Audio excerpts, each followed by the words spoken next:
आज के इस बहुत महत्वपूर्ण और शुभ अवसर पर मैं बहुत ही ओतप्रोत हूँ भावों से जब प्रोफेसर दयानंद भार्गव साहब द्वारा लिखित अंग्रेजी में अनुदित समण सुत्तम का लोकार्पण किया जा रहा है। इसकी परंपरा कितनी विशाल है उसको समझने के लिए यहाँ पर थोड़ा सा भारत धरा, जो अपने आप में एक अत्यंत महत्वपूर्ण स्थान समस्त संस्कृतियों में रखती है, उसे थोड़ा समझना आवश्यक होगा। इसके पीछे की प्रेरणा भगवान महावीर के 2500वें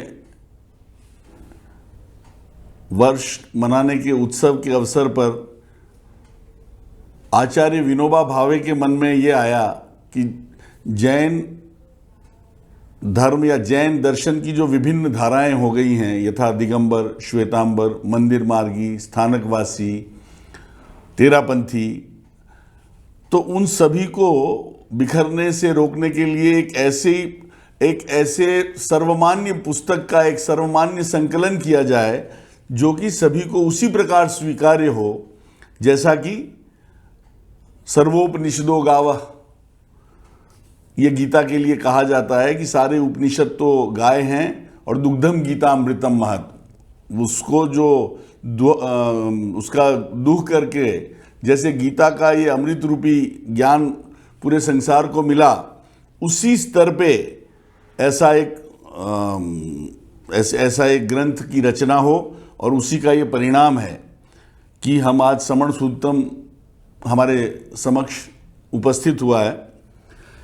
इस भारत में इतनी गहनता से अनुभूतियों के साथ जब आचार्य विनोबा ने अपने हाथ में कार्य लिया और सारे विद्वानों को एक जगह इकट्ठा किया, और मैं ब्रह्मचारी जिनेंद्र वर्णी जी जिन्होंने जो है वो इसमें अपने आप को होम दिया, और उसी परंपरा में प्रोफेसर, मैं तो आचार्य कहना चाहूँगा कि वो अब प्रोफेसर साहब दयानंद भार्गव साहब के मुँह मेरे लिए आचार्य निकल रहे हैं, तो इसमें कोई गलत नहीं है क्योंकि वो भी आचार्यत्व की परंपरा में ही है। प्रोफेसर का मतलब भी आचार्य से है। भारत में इतना ज़्यादा ज्ञान है, इतना ज़्यादा, दूसरी दृष्टि से कहें थोड़ा अलग तरीके से, इतना ज़्यादा पिष्ट पेषण है, पिसा हुआ है, उसी को पीस रहे हैं, ये भी है। और दूसरी तरफ ज्ञान को हस्तामलकवत, हस्त बोलते हैं हाथ को और आमलक बोलते हैं आंवले को, तो ज्ञान वो है जो हाथ में आंवले की तरह रख दिया जाए, इतना प्रत्यक्ष लोग ज्ञान को प्राप्त करना चाहते हैं। ये है भारत देश। इस भारत में जब जनक ने ये कहा, उस शासक ने ये कहा उस विद्वान को, अष्टावक्र को,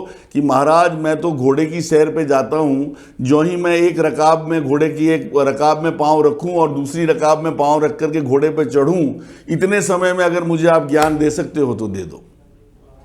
और आश्चर्य देखिए, ये भारत की फिर से ये रोमांच की अनुभूति है कि उन्होंने कहा ये बहुत सरल है, काफ़ी समय है।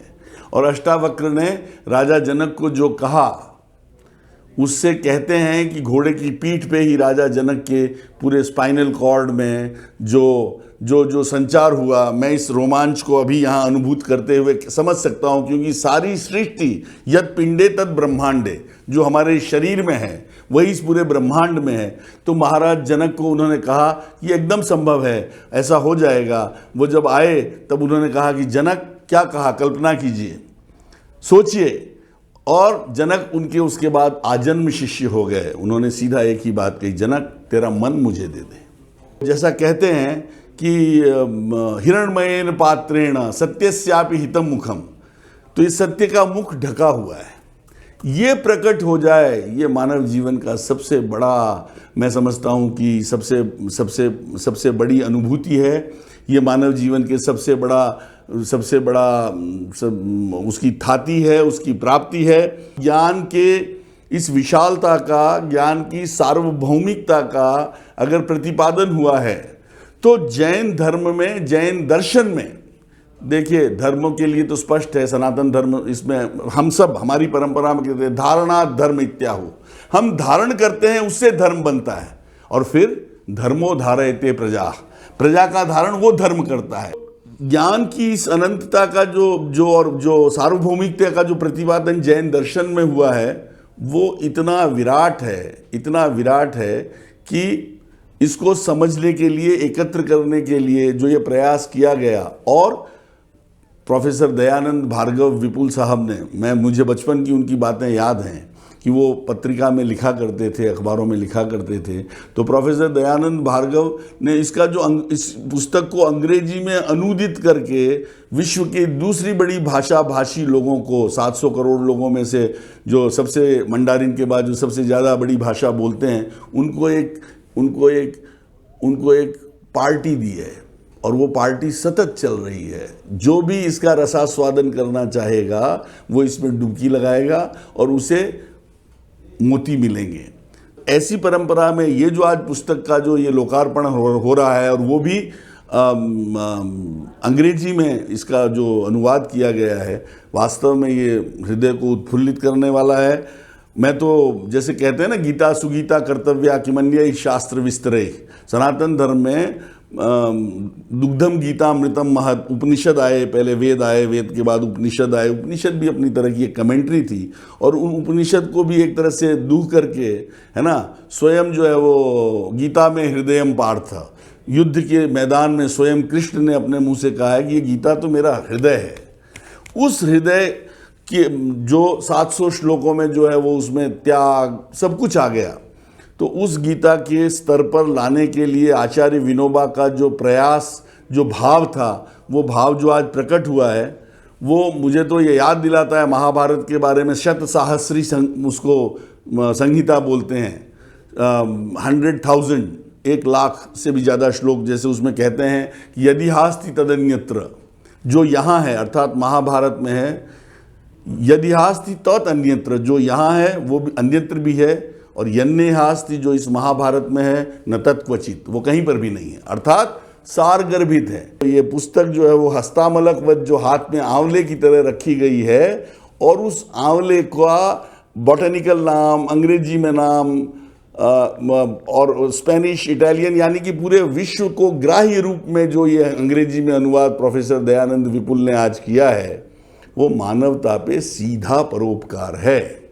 आज प्रोफेसर साहब ने इसमें जो समण सूत्र में जो थोड़ा अवगाहन करने पे होता है कि उन्होंने तो इसमें अवसाद के लिए भी, टेररिज्म जो आज फैला है उसके लिए भी इसका वो सारा समामेलन किया है। तो मैं इस अवसर पर मैं सभी लोगों को फिर से बहुत बहुत बधाई देता हुआ, और पूरे समाज, भारत के सारे समाज से और सारे विश्व से आग्रह करना चाहूँगा, I would like to request the whole world as such that please delve deep into this book, delve deep into the systems of India, and ये जो भारत है उसका आनंद लीजिए, जैन दर्शन का आनंद लीजिए, और इन सब इस श्रम के पीछे जिन जिन लोगों ने कर्म किया है, इन सारे कर्मयोगियों को अपने जीवन में सुधार ला करके, अपने ज्ञान में अभिवर्धित करके, उसको व्यवहार में ला करके उनको धन्यवाद दीजिए। यही इसका प्रैक्टिकल इम्प्लीकेशन है, एस्पेक्ट है। आज का जो मूल उद्देश्य है वो है कि प्रोफेसर दयानंद भार्गव साहब को डॉक्टर सुषमा सिंघवी, जो कि स्वयं संस्कृत की गार्गी और मैत्रेयी आज परंपरा की विदुषी हैं, और प्रोफेसर दयानंद तो जो मैंने कहा कि आचार्यत्व में विराज रहे हैं, तो उन दोनों के वार्तालाप के माध्यम से ये जो मोतियों का जो वितरण होगा, उसमें हम लोग जो है वो शांत चित्त से उसे सुनें, समझें, और जो हमें समझ में आए उसे गांठ बांध लें, और गांठ बांध करके उसका जीवन में उपयोग करें। मैं आप सभी को आमंत्रित करता हूँ। नमस्कार, मैं डॉक्टर सुषमा सिंघवी आज आपसे मुखातिब हो रही हूँ एक विशेष प्रयोजन से, जो है प्रोफेसर दयानंद भार्गव, जिनके नाम से आप सभी परिचित हैं, जो कि संस्कृत और भारतीय विद्या के अध्येता, सृजनकर्ता और उसके साहित्य में अवगाहन करने का सुदीर्घ अनुभव लिए हुए हैं। उनके द्वारा समण सुक्तम जो कि 756 गाथाओं का 1974 में संकलित किया गया एक जैन दर्शन का मान्य ग्रंथ रहा, कि जिसको जैन दर्शन के सभी संप्रदायों ने, सभी परंपराओं ने स्वीकृत किया, जैसे कि भगवत गीता ग्रंथ है हिंदुओं का, उस तरह से। तो उस पर आपका जो अंग्रेजी में भाष्य है, अंग्रेजी में जो आपने कमेंट्री लिखी है, टीका लिखी है, जिसको कि आपने एसेंस ऑफ जैनिज्म कहा, उस पर आज चर्चा करेंगे। प्रोफेसर भार्गव, आपका बहुत बहुत स्वागत है। हमें प्रसन्नता है कि professor Bhargav United Kingdom, United States of America, Germany, France, Holland, Thailand, रूस आदि देशों में अकादमिक प्रस्तुतियां करते रहे, और आज आप हमारे बीच में आपके ही द्वारा रचित कमेंट्री के विषय में अकादमिक प्रस्तुति के लिए पधारे हैं। आपका बहुत बहुत स्वागत है। आपके सुदीर्घ सेवा काल और आपके अनुभव काल में 3 चीज़ें सम्मिलित रहीं जिन पर मैं बल देना चाहूँगी: स्वाध्याय, साहित्य सृजन और साधना। तीनों पक्ष जुड़ने पर ही आपके जीवन में सम्यक दर्शन, सम्यक ज्ञान और सम्यक चारित्र का एक अनूठा मार्ग हम देखते हैं। और उस मार्ग का अवलंबन करते हुए आपने जो यह अंग्रेजी भाषा में व्याख्या ग्रंथ लिखा है, एसेंस ऑफ जैनिज्म, जिसको कि समण सुत्तम के रूप में संकलित किया गया था 1974 में, उसके विषय में हम बात करेंगे। प्रोफेसर साहब, सर्वप्रथम मैं आपसे ये पूछना चाहूँगी कि आपकी दृष्टि में ये जो 1974 में 756 गाथाओं का समण सुत्तम तैयार करने की आवश्यकता क्या थी? क्या नीड ऐसी थी, या मैं कहूँ कि इसका क्या प्रयोजन रहा? किस प्रकार, किन लोगों के सभी के समन्वय से ये हमारे सामने प्रस्तुत हुआ? इस पर आप कुछ अपने विचार प्रस्तुत करें। सुषमा जी, इस ग्रंथ के लिखने की प्रेरणा आचार्य विनोबा भावे की थी, और आचार्य विनोबा भावे का साहित्य अगर आप देखें तो उनका ये प्रयत्न रहा कि सभी धर्मों के ऐसे सार प्रस्तुत किए जाएं कि ये धर्म आपस में जुड़े और इनके लिए एक एकता का मंच बने। जब यह प्रश्न विनोबा जी के सामने आया तो उन्होंने देखा कि जैन धर्म में भी कोई ऐसा ग्रंथ होना चाहिए जिसे हम जैन धर्म के सार के रूप में संसार के सामने रख सकें जी, और ये कह सकें कि कोई भी जैन, दिगंबर हो, श्वेतांबर हो, स्थानकवासी हो, मंदिर मार्गी हो, तेरापंथी हो, वो इस ग्रंथ के हर पंक्ति से सहमत है। तो ये जैन संप्रदाय में एकता का प्रयत्न था जी, और इस एकता के प्रयत्न के द्वारा जैन परंपरा को पूरी भारतीय परंपरा से जोड़ने का भी प्रयत्न है। बहुत सुंदर। और पूरी भारतीय परंपरा को विश्व परंपरा से जोड़ने का भी प्रयत्न है। इतना बड़ा महत्तर उद्देश्य लेकर इस ग्रंथ की रचना हुई। ये जैन परंपरा के इतिहास में एक अद्भुत घटना है, इस शताब्दी की अद्भुत घटना है। जहां तक आवश्यकता का प्रश्न है, ये सोचने जैसा है कि पिछले 100 वर्षों में ही विज्ञान की और तकनीक की इतनी प्रगति हो गई कि दुनिया पूरी तरह बदल गई है। इतने बड़े परिवर्तन और बदलाव के बाद क्या 2500-3000 साल पहले कही गई बात की कोई प्रासंगिकता शेष रह जाती है? यह प्रश्नवाचक चिन्ह है। जब दुनिया इतनी बदल गई, मोबाइल आ गया, कंप्यूटर आ गया और जाने क्या क्या चीजें आई, तो उस समय जब शायद बैलगाड़ी में चल रहे होंगे लोग, उस समय के कही गई बात उसका आज कोई महत्व है? जब इस प्रश्न की मैं चर्चा करना चाह रहा हूं तो आपसे निवेदन करूं, प्रगति हुई, विज्ञान में हुई, तकनीक में हुई, रहन सहन के ढंग में हुई, क्या भ्रष्टाचार दूर हो गया? मेरे सामने ये प्रश्न है। क्या बलात्कार की घटनाएं कम हो गई? मेरे सामने ये प्रश्न है। क्या आतंकवाद समाप्त हो गया? मेरे सामने ये प्रश्न है। क्या युद्ध के जो बादल मंडराते रहते हैं वो बादल छट गए? मेरे सामने ये प्रश्न है। और इस प्रश्न का उत्तर मैं ये मानता हूं कि विज्ञान और तकनीक मूल्य निरपेक्ष होते हैं। उनके चिंतन के क्षेत्र में वैल्यूज की बात आती ही नहीं है। और ये जो मैंने आपके सामने समस्याएं रखी, जिन समस्याओं के बारे में सब चिंतित हैं, ऐसा नहीं है कि कोई चिंतित न हो, इन समस्याओं का समाधान मेरी अपनी समझ में वैज्ञानिक नहीं देगा, टेक्नीशियन नहीं देगा, और क्षमा करें राजनेता भी नहीं देगा। इनका समाधान हमें उस वाणी में मिलेगा जो वाणी उपनिषदों की है, धम्मपद की है, महावीर की है, शंकर की है, गांधी की है। आप ठीक फरमा रहे हैं। इनकी वाणी, होता क्या है, जो कुछ प्रगति विज्ञान ने की, तकनीक ने की, और जो ये समस्याएं हैं हमारे सामने, गरीबी, बेरोजगारी, शोषण, मुझे ऐसा लगता है जैसे किसी ने खीर परोस के उस पर राख बखेर दी। सारी प्रगति करी कराई मनुष्य के जीवन में न सुख ला पाई, न शांति ला पाई, अशांति बढ़ी, तनाव बढ़ा, परेशानियां बढ़ी।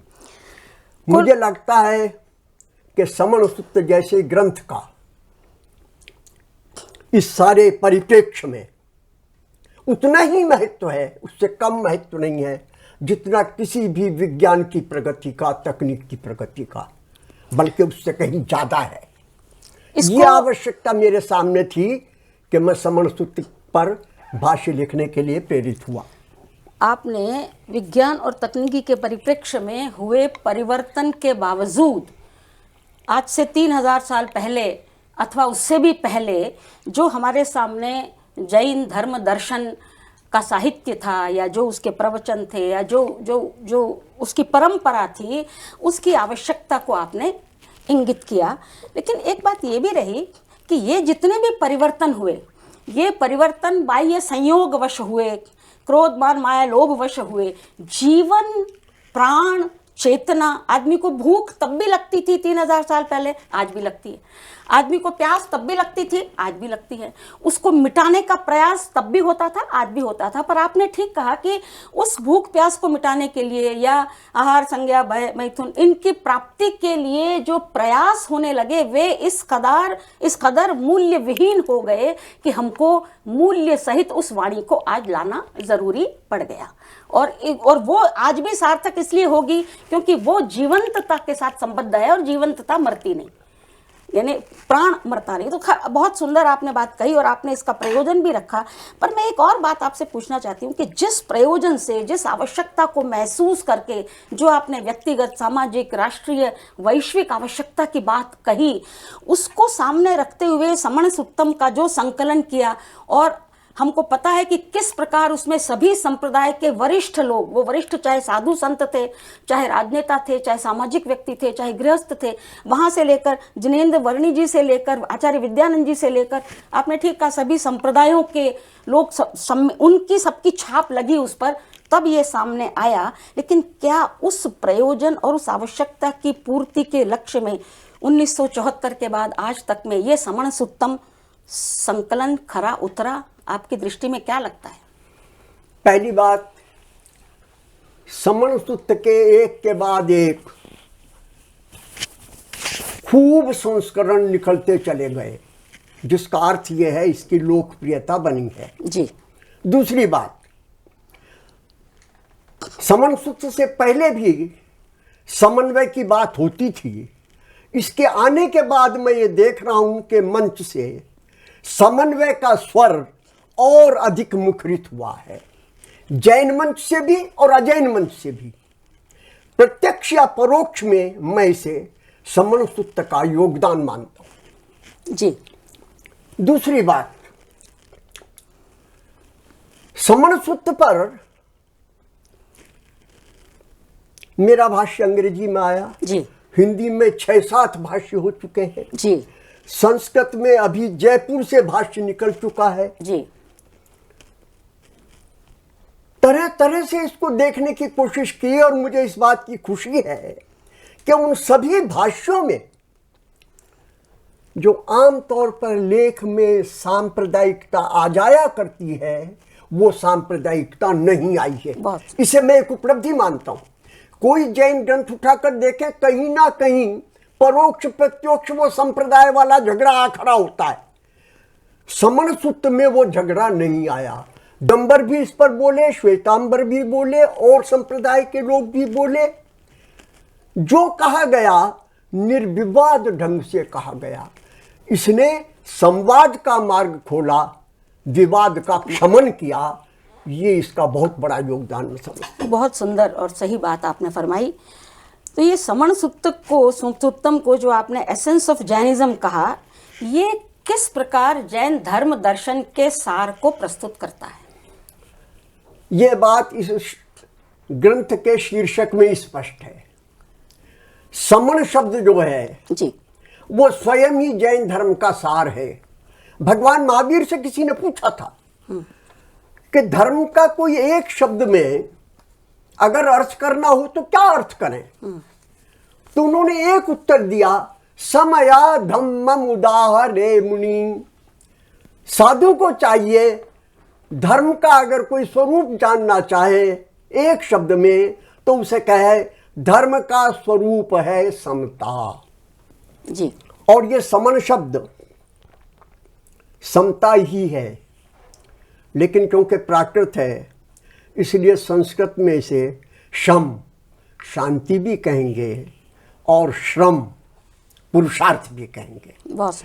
तो समण शब्द का समता, मेरे पास गाथाएं हैं, 6-7 गाथाएं मैंने समता पर जी दी।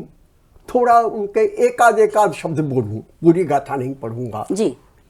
समतया श्रमणो भवति, जैन का पुराना नाम है श्रमण। किस कारण से श्रमण होता है? समता के कारण श्रमण होता है।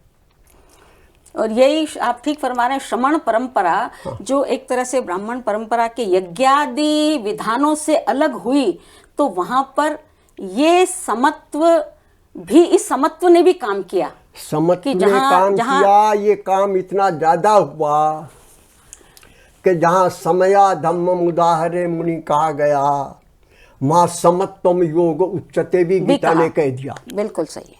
तो दोनों धाराएं एक साथ बह चली।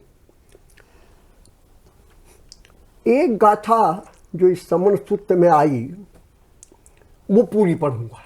जी। किम करिष्यति वनवास है, काय क्लेशो विचित्रोपवास है, अध्ययन मौन प्रभृतय समता रहित श्रमणस्य। जिसमें समता नहीं है उसका वनवास से क्या लाभ, उपवास से क्या लाभ, अध्ययन से क्या लाभ, मौन रहने से क्या लाभ। इतनी बड़ी बात समता के लिए कह दी गई। एक बात और आपसे निवेदन करूं, मैं अपने विद्यार्थियों के बीच कहा करता हूं, ये जो समता का गुण है ये अध्यात्म के क्षेत्र में और परमार्थ के क्षेत्र में तो कार्यकारी है ही, संसार में भी सफलता का सूत्र है। जी हाँ। कोई भी व्यक्ति जो भी निर्णय लेगा सांसारिक विषयों में भी, अगर वो निर्णय समता पूर्वक लिया जाएगा, तटस्थ भाव से लिया जाएगा, बिना मोह क्षोभ के लिया जाएगा, तो वो निर्णय स्वस्थ निर्णय होगा। और जो भी निर्णय विचलित भाव से लिया जाएगा वो निर्णय अधूरा हो जाएगा। इसलिए ये समता अद्भुत शब्द है। मैं अपने विद्यार्थियों को बार बार कहता हूं, भाई परमार्थ तो है सो है, संसार में भी सफलता का सूत्र ये 3 ही है। चित्त स्थिर रहे, शांत रहे, पुरुषार्थ के लिए कटिबद्ध रहो। ये कोई ना सेक्ट है, ना कोई संप्रदाय है, ये सफलता का सूत्र है। ये सफलता का सूत्र अभ्युदय का भी है और निश्रेयस का भी है। पहली बात। दूसरी बात और कहूं आपसे, जब हम और बातों की, व्रतों की चर्चा करें तो भेद हो जाता है। ये अणुव्रत है, ये महाव्रत है। समता में इस अणु और महा नहीं होता, ये अणु समता है, ये महासमता है। ये गृहस्थ और साधु को जोड़ने वाली कड़ी है। वो भी समता में रहे, वो भी समता में रहे, और जैन रहे तो रहे। क्या अजैन को ये शोभा देगा कि वो उत्तेजित हो, एक्साइटेड हो, क्षुब्ध हो? किसको शोभा देगा? ये जो कुछ भी जैन धर्म का एसेंस है वो इस समन शब्द में आ गया। तो इस समत्व की प्राप्ति के लिए मनुष्य क्या करे, आम आदमी क्या करे? देखिए, ये इस प्रश्न का उत्तर जैसे आपने अनेक पहले चैप्टर में परमेष्ठी वंदन वगैरह की बात की कि पंच परमेष्ठियों के नमन से या किस प्रकार प्रार्थना के उससे, वो भी समता को ही नमस्कार है असल में। जी जी, वो उनको नमस्कार उनकी समता के कारण ही है जी वस्तुतः। हाँ। लेकिन ये कि समता प्राप्त कैसे हो, इसमें जैन का, बौद्ध का और वेदांत का एक अलग तरीका है। जी, समता से हम विचलित दो कारणों से होते हैं। प्रथम कारण है हमें कुछ चाहिए, मिलेगा या नहीं मिलेगा ये दुविधा हमें विचलित करती है, इसका नाम है राग। दूसरा कारण है हमारे पास कुछ है, छिन न जाए, या रोग आया हुआ है भाग जाए, ये है द्वेष। समता कैसे स्थापित हो, उसका एक ही सूत्र जैन ने दिया, बौद्ध ने दिया, पूरी भारतीय परंपरा ने दिया। उसका सूत्र है वीतरागता, और उस वीतरागता का आधार है आत्मा का सर्वगुण संपन्न परिपूर्ण होना, अनंत चतुष्टय, दर्शन, ज्ञान, सुख, वीर्य। ये आत्मा का स्वभाव है। इसे हम कहीं से बाहर से प्राप्त करेंगे, ये बात ही गलत है। ये हो जाने पर बाहर की घटना में क्या घटित होता है, उसका प्रभाव नहीं पड़ेगा। उसका वास्तव में आत्मा पर कुछ प्रभाव पड़ता ही नहीं है। आत्मा का कुछ उससे घटता बढ़ता है ही नहीं। यह ज्ञान सहायक होता है समता में बने रहने में। अन्यथा यदि हम ये मान लें कि इन पदार्थों के घटने बढ़ने से हमारी हानि लाभ होता है, तो फिर समता में स्थित हो जाना कठिन हो जाएगा तर्क। आपने बहुत सुंदर बात कही, और आपने जो फर्स्ट चैप्टर में जो पंच परमेष्ठी के प्रति प्रार्थना की बात कही, तो उसमें अरिहंत और सिद्ध ये दोनों वीतराग हैं, और साधु, उपाध्याय और आचार्य ये तीनों समत्व के मार्ग पर आरूढ़ हैं। और आपने जो फरमाया कि आत्मा में अनंत ज्ञान, अनंत दर्शन, अनंत वीर्य और अनंत सुख विद्यमान है, और इसका ज्ञान हो जाए। अब इसका मतलब है कि जब हम पंच परमेष्ठी की प्रार्थना करते हैं, उन्हें नमन करते हैं, तो अपने अहम को विगलित कर उन गुणों को अपने में उतारने का प्रयास करते हैं। और जब मेरे अंदर अनंत सुख है, अच्छा, इसकी आपने ठीक फरमाया, इसका एक परख ये भी है कि जो स्वभाव है वो तो हमेशा टिकेगा, और जो विभाव है वो नहीं टिकेगा। क्रोध में आदमी कितनी देर रह सकता है, थोड़ी देर ज्यादा रहे तो पैरालिसिस हो जाएगा, पैरालिसिस हो जाएगा, बेहोश हो जाएगा, कुछ हो जाएगा। जितने भी विभाव हैं वो टिकेंगे नहीं ज्यादा देर। लेकिन अनंत ज्ञान, अनंत दर्शन, अनंत वीर्य और अनंत सुख, तो ये विश्वास कि मेरे भीतर ही अनंत सुख है, क्या ये जैनिज्म में प्रार्थना करने के लिए प्रेरित करता है? जैसा कि प्रारंभ में बहुत लंबे, बहुत सारे श्लोकों में, बहुत सारे संकलन में बहुत सारे इस प्रकार के प्राकृत संस्कृत के श्लोक आए हैं कि जिसमें ये बात कही है, और आपने भी कहा अपने इस कमेंट्री में कि prayer in Jainism does not mean asking somebody for some favour. Favour नहीं मांग रहे आप प्रार्थना से, लेकिन आप वो बनना चाह रहे हैं। तो ये प्रार्थना का स्वरूप में, जैन दर्शन में होने वाली प्रार्थना में क्या विशेषता है? प्रार्थना का अर्थ जैन दर्शन में मेरी समझ में ये है कि मेरा रोल मॉडल क्या है। राइट, बिल्कुल सही सर। क्योंकि मैंने अपना लक्ष्य वीतरागता बनाया, इसलिए मेरा रोल मॉडल वीतरागी होगा। और किसी भी लक्ष्य की प्राप्ति के लिए जिसको मैंने अपना रोल मॉडल बनाया है जी, उसका ध्यान रखना, उसका ध्यान करना सहायक होता ही होता है। खुद वो हो जाना, वो प्रेरक ही हो जाता है अपने लिए। बहुत सुंदर, बहुत वो सुंदर। कुछ करे मेरे लिए इसकी आवश्यकता नहीं है। बहुत सुंदर। उसने तो जो करना था वो, महात्मा गांधी ने एक बात कही, जी, my life is my message. Yes, life of a siddha, life of a arhant is his message. जी, वो जो जीवन जी रहा है वो कम मैसेज है क्या मेरे लिए?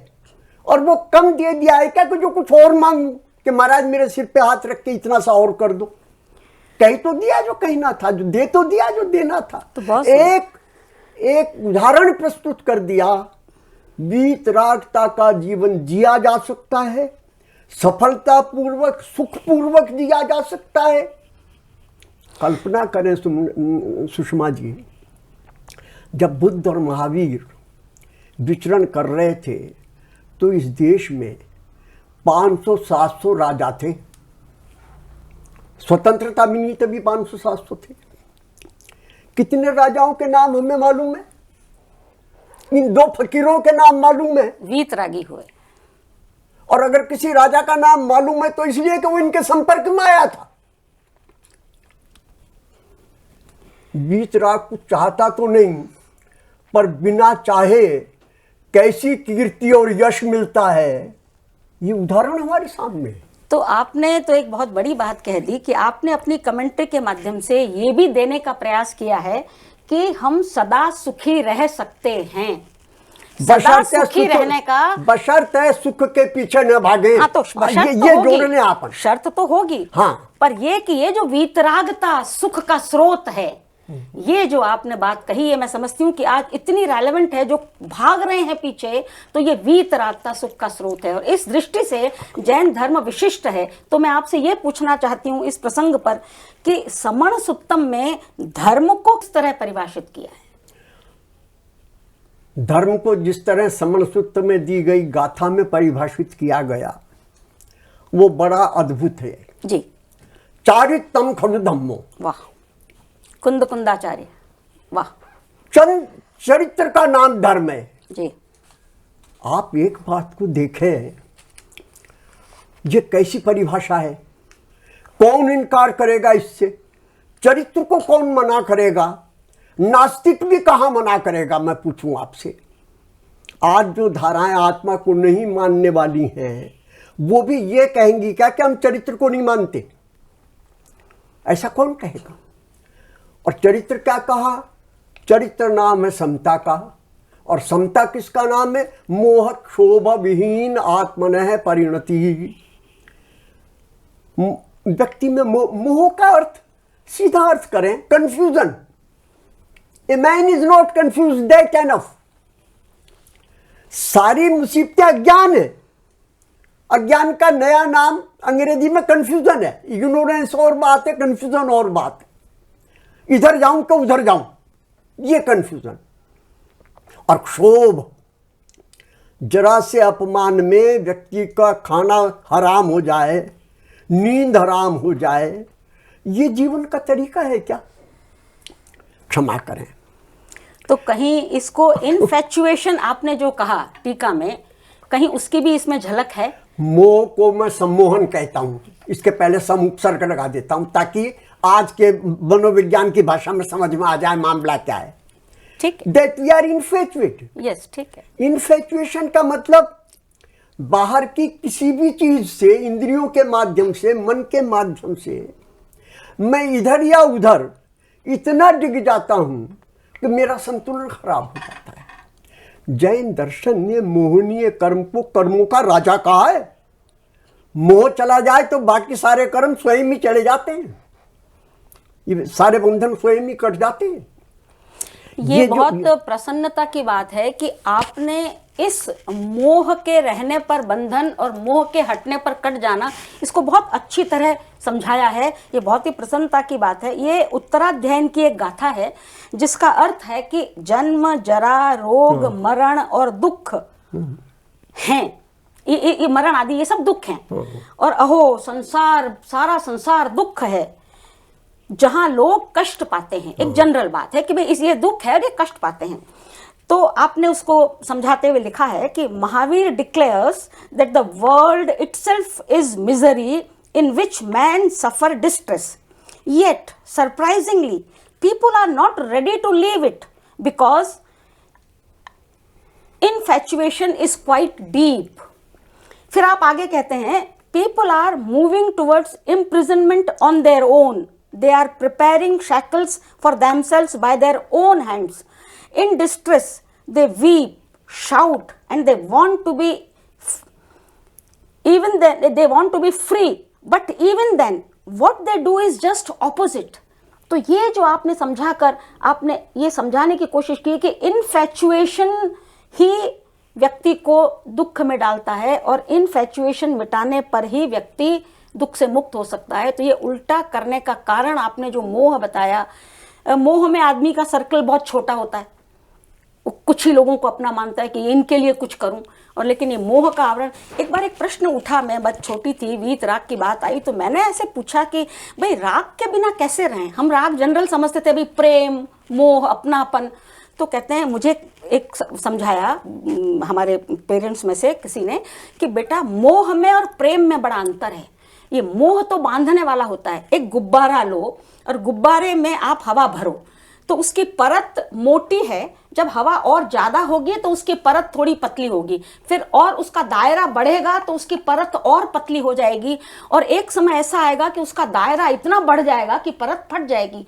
तो राग की परत अगर बहुत कम लोगों के प्रति ये मेरा है तो वो बहुत परत मोटी है, और जब सब हमारे लिए एक से हो जाएंगे, चाहे वो महावीर को चंड कौशिक सर्प ने काटा हो, चाहे वो उनको किस दिशा में भेज दिया हो, उन सबके प्रति उनके करुणा थी तो वो उनका राग फट गया, वीत रागी हो गए। तो मैं समझती हूँ आपने जो इनफैचुएशन के माध्यम से ये जो बताया है, तब वो राग हटकर सेवा बन जाता है और वीत राग बन जाता है। हम बहुत ही उपकृत हैं आपके ये इससे। फिर मैं जब राग की आप चर्चा कर रही हैं जी, तो एक और चीज की चर्चा मैं कर दूं राग के साथ, जी जी, ताकि वो चीज छूट न जाए जी, और वो है अहिंसा। जी हाँ।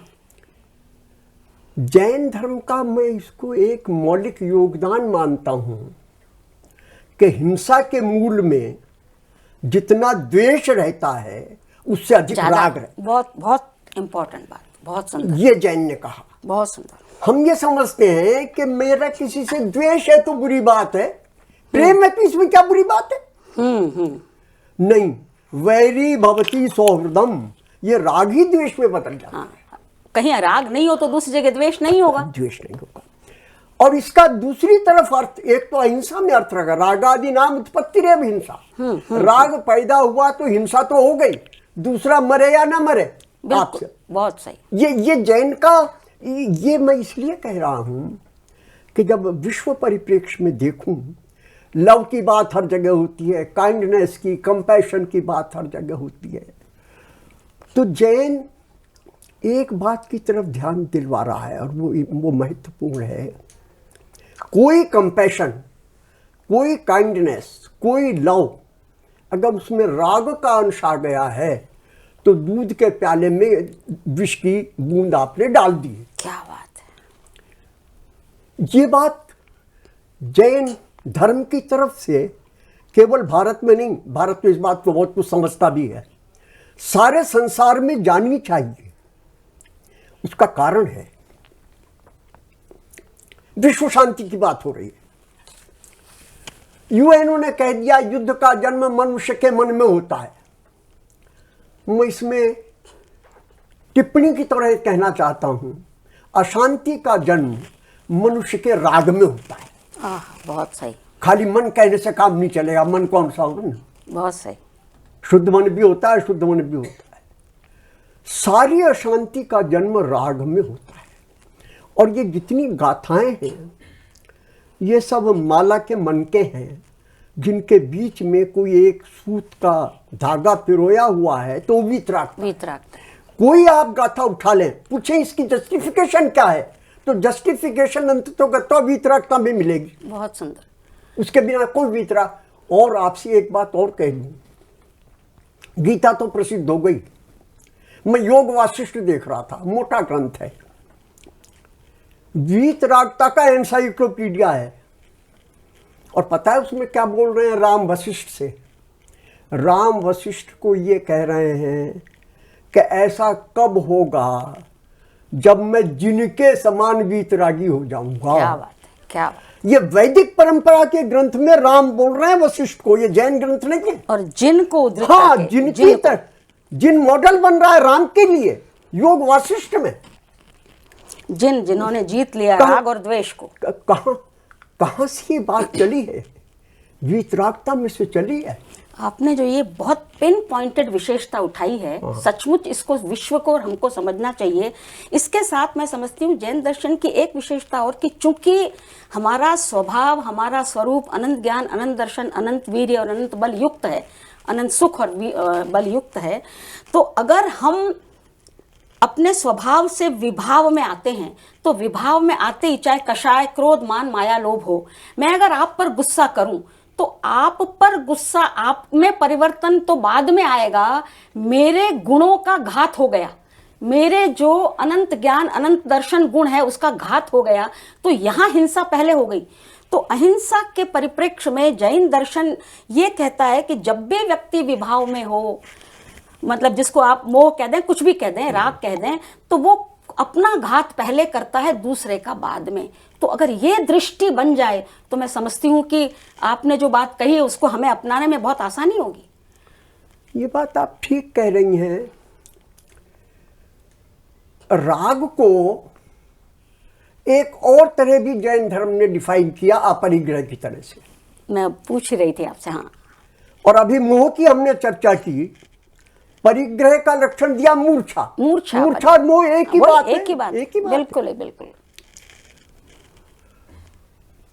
सच में हम मूर्छा का जीवन जीते हैं, मोह का जीवन जीते हैं, इस अर्थ में कि बाहर से कुछ मिल जाएगा और अंदर इतना पड़ा है उसको उघाड़ते नहीं। अब बाहर से कुछ मिल जाएगा, इसको कहा ये आत्मज्ञान में प्रतिबंधक है।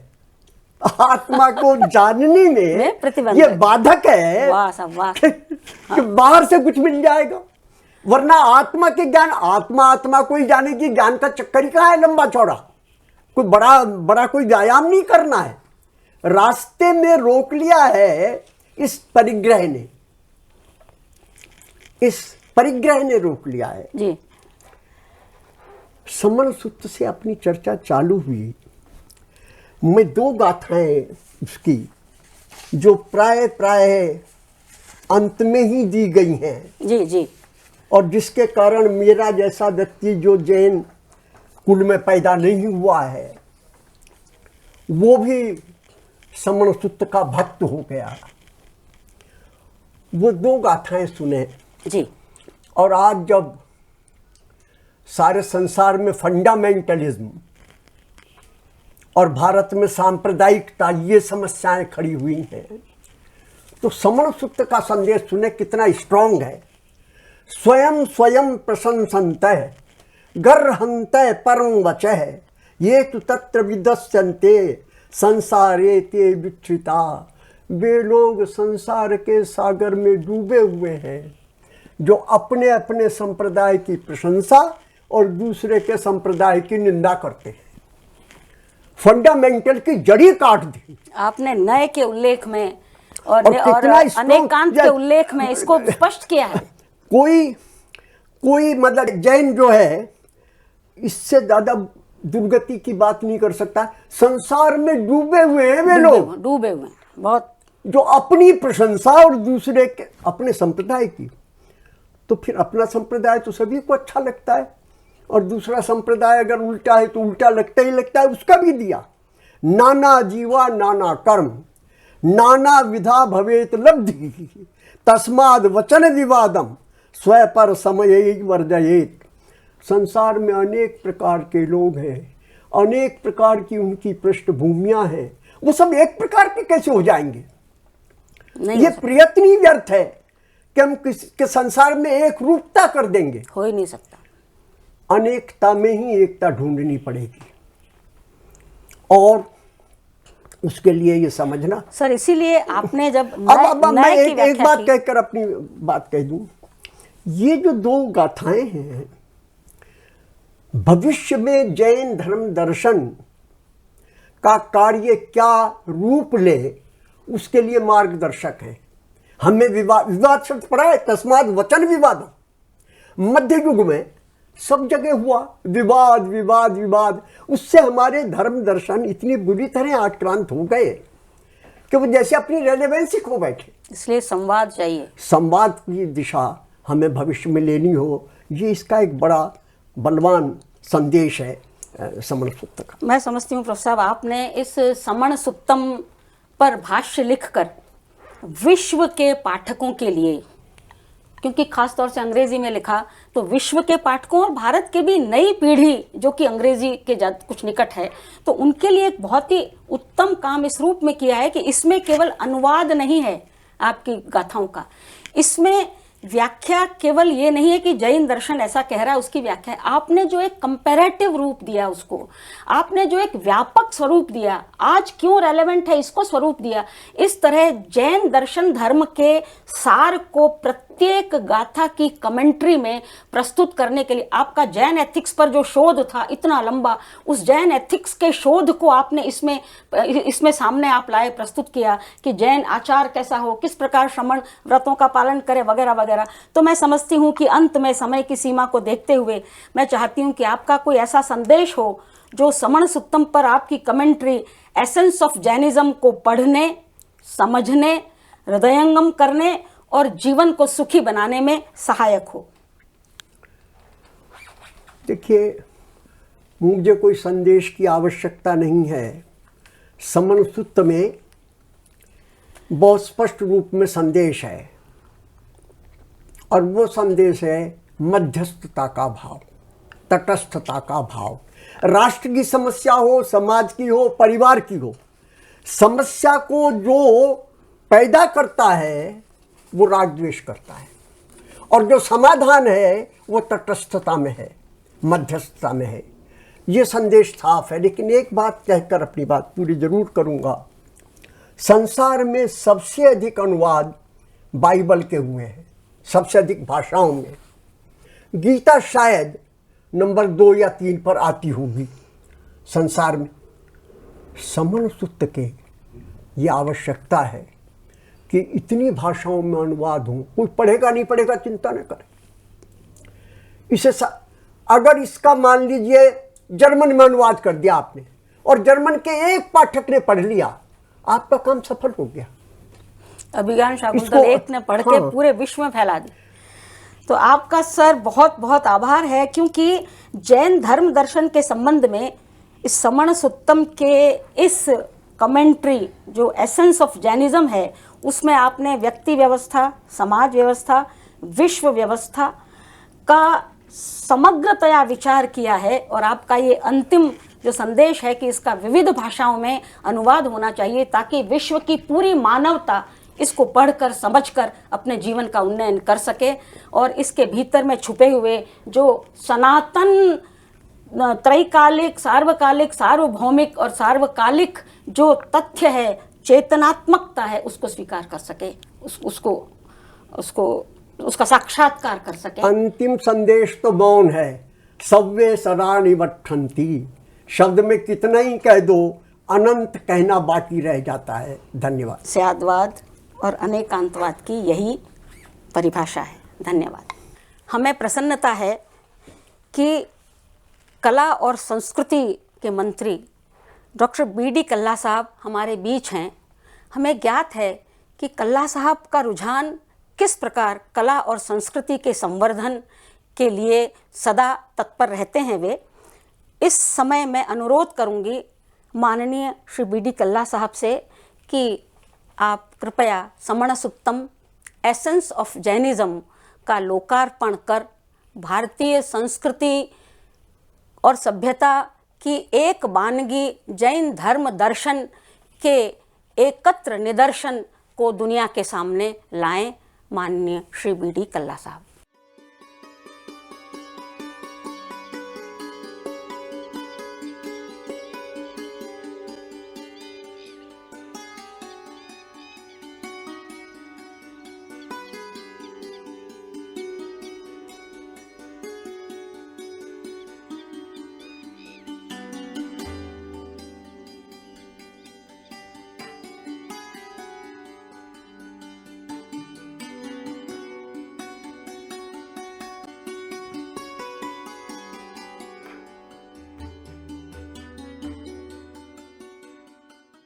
समण सुक्तम एसेंस ऑफ जैनिज़्म के लोकार्पण के उपरांत अब मैं माननीय मंत्री महोदय श्री बी डी कल्ला साहब से अनुरोध करती हूँ कि आप अपने आशीर्वचन के साथ इस पुस्तक पर अपने विचार प्रस्तुत करते हुए निष्कर्ष स्वरूप हमारा मार्गदर्शन करें।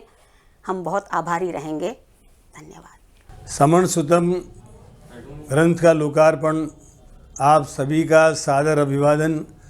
आज के इस कार्यक्रम में समण सुतम ग्रंथ जो जैन धर्म की श्वेतांबर एवं दिगंबर दोनों संप्रदायों के आगमों की सर्वसम्मत 756 गाथाओं का संकलन है, उस पर संस्कृत एवं भारतीय विद्या के विद्वान प्रोफेसर दयानंद जी भार्गव भारतीय विद्या के परम विद्वान रहे हैं और भार्गव जी ने अंग्रेजी भाषा में लिखे व्याख्या ग्रंथ का लोकार्पण करते हुए आज बहुत ही प्रशंसनीय कार्य किया है और ये हम सब के लिए हर्ष की बात है। भारतवर्ष कृषि प्रधान देश ही नहीं, अध्यात्म प्रधान देश भी है। यहाँ अनेक धर्म दर्शन जनमानस में धर्म एवं अध्यात्म के सूत्रों का वपन एवं सिंचन करते रहे हैं। जैन धर्म के तीर्थंकरों एवं आचार्यों ने भी आध्यात्मिकता का अमृत प्रभावित किया है। जैन आगम साहित्य विशाल है। उस विशाल साहित्य का अध्ययन कर सार को ग्रहण करना सभी के लिए संभव नहीं है। इस दृष्टि से आगमों के सार रूप में संकलित समण सुतम ग्रंथ अत्यंत उपयोगी है।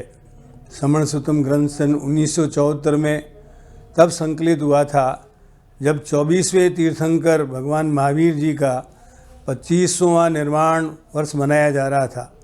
उस समय संत विनोबा भावे के मन में विचार आया कि जैन धर्म का भगवत गीता की भांति कोई ऐसा ग्रंथ होना चाहिए जो जैन धर्म की सभी संप्रदायों एवं परंपराओं को मान्य हो, जिसे सभी परंपराओं के आचार्यों और विद्वानों ने एक विशेष सभा में 12 दिसंबर 1974 को मान्य किया। इस ग्रंथ में आगमों का अमृत विद्यमान है, जिसका रसास्वादन कर कोई भी व्यक्ति अपने जीवन को उन्नत बना सकता है। इस ग्रंथ के पूर्व उमा स्वामी प्रणीत तत्वार्थ सूत्र ऐसा ग्रंथ रहा है जो दिगंबर और श्वेतांबर दोनों परंपराओं में आज भी मान्य है। जिस प्रकार तत्वार्थ सूत्र की प्रतिष्ठा है, मैं आशा करता हूँ कि यह समण सुतम भी उसी प्रकार से आदर के साथ प्रतिष्ठा को प्राप्त होगा। जैन धर्म श्रमण संस्कृति का धर्म है, जिसमें श्रम को, समता को, राग और द्वेष आदि कसायों की शांति को महत्व दिया गया है। इसके अनुसार जीव अपने स्वयं के कर्मों के द्वारा अपने भविष्य का निर्माण करता है। दूसरों को दोष देने की बजाय आत्म सुधार करना हो, उसके लिए उपयोगी है। इसमें सभी जीवों की आत्मदृष्टि से समानता एवं स्वतंत्रता स्वीकार की गई है। जैन धर्म के द्वारा सभी जाति एवं सभी वर्णों के लोगों के लिए खुले हुए हैं। इसमें तीर्थंकर क्षत्रिय हुए तो गजदर ब्राह्मण रहे। वैश्यों एवं शूद्रों ने भी जैन श्रमण की दीक्षा अंगीकार कर आत्मकल्याण किया। जैन धर्म में अहिंसा, सत्य, अचौर्य, ब्रह्मचर्य एवं अपरिग्रह रूपी 5 महाव्रतों का जैन साधु साध्वी नियमित रूप से पालन करते हैं। न वे स्वयं हिंसा करते हैं और न दूसरों से करवाते हैं, और न ही हिंसा का अनुमोदन करते हैं, और न ही हिंसा करने का अनुमोदन को प्रोत्साहन देते हैं। वे मन से, वचन से एवं काया से हिंसा, झूठ, चोरी और ये कहना चाहिए कि वो इंद्रिय संयम के आधार पर एवं परिग्रह का त्याग करते हैं। गृहस्थ श्रावक इन व्रतों का आंशिक रूप से पालन करते हैं, जिन्हें अणुव्रत कहा जाता है। श्रवण सुतम और श्रीमद् भगवद गीता में बहुत से ऐसे श्लोक मिलते हैं जो एक दूसरे से जोड़ते हैं। जैसे गीता में लिखा है, समत्वम योग उच्यते, यानी समभाव सबके प्रति रखना, ये योग सबसे अच्छा योग है। और हमारे श्रवण सुतम में भी ये बातें देखने को मिलती है। इसके अलावा सुखे दुखे समय कृत्वा लाभा लाभऊ जया जयु, यानी सुख में, दुख में, लाभ में, हानि में, सब में समभाव रहे। और ये समझे कि ये सब जो है अपने आप हो रहा है और इसमें कभी कोई आदमी को विचलित होना नहीं चाहिए, इसमें समभाव रखना चाहिए। श्रवण सुतम में भी यही बातें कही गई है कि हमें सुख में, दुख में, लोभ में, लाभ में, हानि में, सब में एक जैसा भाव रखना चाहिए। एक गीता में श्लोक आता है, अहिंसा सत्यम क्रोध त्यागा संतिरपैशुनम दया भूतेस्व लोलुत्वम मार्दमम हीरजापलम। जिसका सत्य में विश्वास है, अहिंसा में विश्वास है और जिसने क्रोध को जीता हुआ है, जो त्यागी है, उससे कोई दुश्मनी रखे लेकिन उसका कोई दुश्मन नहीं है, उसको कहते हैं पैशुनम। और जिसका जीव मात्र के प्रति दया का भाव है, दया भूतेस्व लोलुम, और जो किसी भी चीज़ का, न स्त्री का लोभ है उसको, न राज का लोभ है, न उसको किसी वैभव का मतलब कोई शौक़ है, न उसका कोई मतलब किसी भी प्रकार का उसको लोभ नहीं है। ऐसा लोभ रहित व्यक्ति जो जीव मात्र पर दया का भाव रखता है और दया भूतेस्व लोलुत्तम मार्दवम हीरचापलम, हे कृष्ण भगवान अर्जुन से कहते हैं कि हे अर्जुन, ऐसा व्यक्ति मुझे प्रिय है। तो आप देखिए कि जैन धर्म में भी श्रवण सुतम में जिस तरह की बातें कही है उसमें क्रोध को जीतना, लोभ रहित रहना, इंद्रियों का संयम करना, सत्य और अहिंसा, अपरिग्रह में विश्वास, ये सारी बातें एक दूसरे से कोरिलेटेड है और एक दूसरे की से मिलती जुलती है। तो भार्गव साहब ने जो इस प्रकार का काम किया है, मैं उनको बहुत बहुत बधाई देता हूँ कि उन्होंने श्रीमद् भगवद गीता और सुमन सुतम के माध्यम से जो कंपैरिजन किया है वो निश्चित रूप से बहुत ही अच्छा है, मौजूद है।